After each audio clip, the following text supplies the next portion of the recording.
Good day, I'm Angelo and I will be your medical clerk. So I was tasked by our professor to submit a video demonstrating how to perform lumbar puncture. But first, before doing that, let us know what is lumbar puncture and what is it for. So lumbar puncture is a medical procedure done by a trained physician in which the trained physician will collect CSF samples for that will to be subjected to the laboratory for analysis needed for the proper diagnosing and knowing the etiologic agent causing certain disease such as in patient with meningitis. So now let's move on with the procedure, okay? So I will be using a dummy teddy bear as my patient. So initially, before doing any procedure, first you must do hand wash. After hand washing, we may now proceed with the procedure. But first, reassure your patient that the procedure is safe. After that, you may now position your patient in a lateral recumbent position like this. The purpose of placing or positioning the patient in a lateral recumbent position is to arch their back like this and also to flex their hips. The purpose of this is to increase the distance between the spinous process the distance between the spinous process so that there will be more room for the spinal needle to fit through. Okay? After that, after repositioning the patient, try to identify and mark where is the landmark. So, just like what I said a while ago, the landmark is at the L4. So, in locating L4, you must locate first the posterior superior iliac spine. Let's imagine that this is the posterior superior iliac spine, and at the midline it will meet at the midline, and at the midline that will be your L4. So try to mark it na. Okay, mark. So for example, this is now the L4. After locating and marking L4, proceed with the antiseptic technique.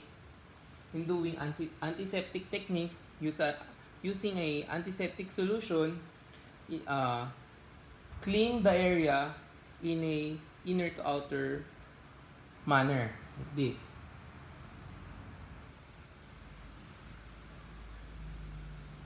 After that, after cleaning the area, we may now give the anesthetics.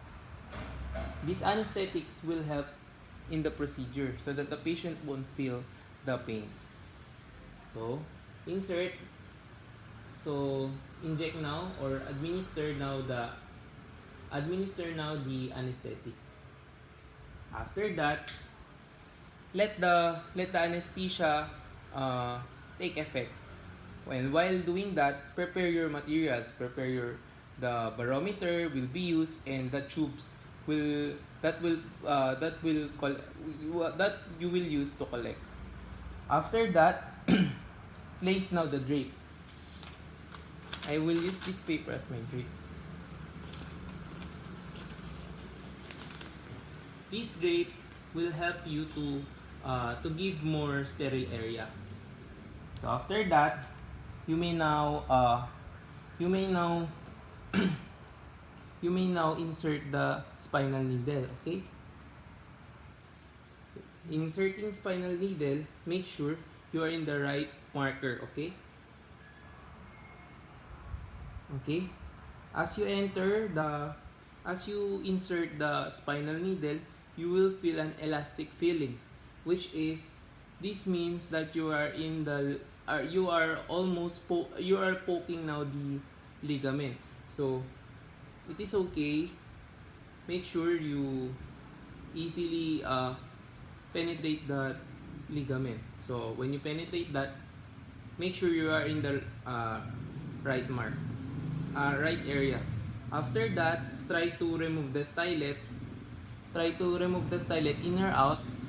And if is there is a fluid now coming out, using a barometer, try to measure the pressure.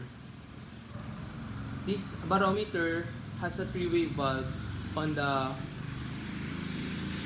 end. Okay, try to insert the barometer. As you insert the barometer at the spinal needle, it will measure now the pressure. Make sure it will reach at least 36 centimeter water. After that, if it reached 36 centimeter water, turn the knob at the three-way valve so that the valve will open and now collect the CSF like this.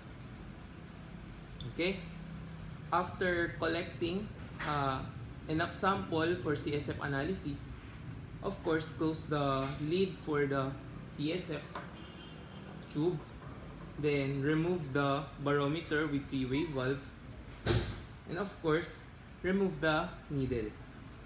Remove the spinal needle. Okay, after removing the spinal needle, to close the wound, put a band-aid or anything that can hold and close the wound. That's it. After that, thank the patient and make sure he's safe. Thank you.